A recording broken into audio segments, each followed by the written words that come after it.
పనిచేశాడా, సర్పంచ్ గా చేశాడా, ఎంపీపీ లేదు, జెడ్పీటీసీ లేదు, కనీస కుటుంబ సభ్యుడిగా మన కుటుంబాల్లో ఇబ్బంది వచ్చినప్పుడు ఆదుకున్నటువంటి పరిస్థితి కూడా లేదు అనేది ఈ సందర్భంగా మీకు తెలియజేస్తున్నా.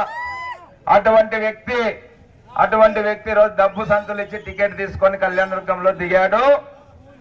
కళ్యాణదుర్గాన్ని బాగు చేస్తున్నానని చెప్తున్నాడు.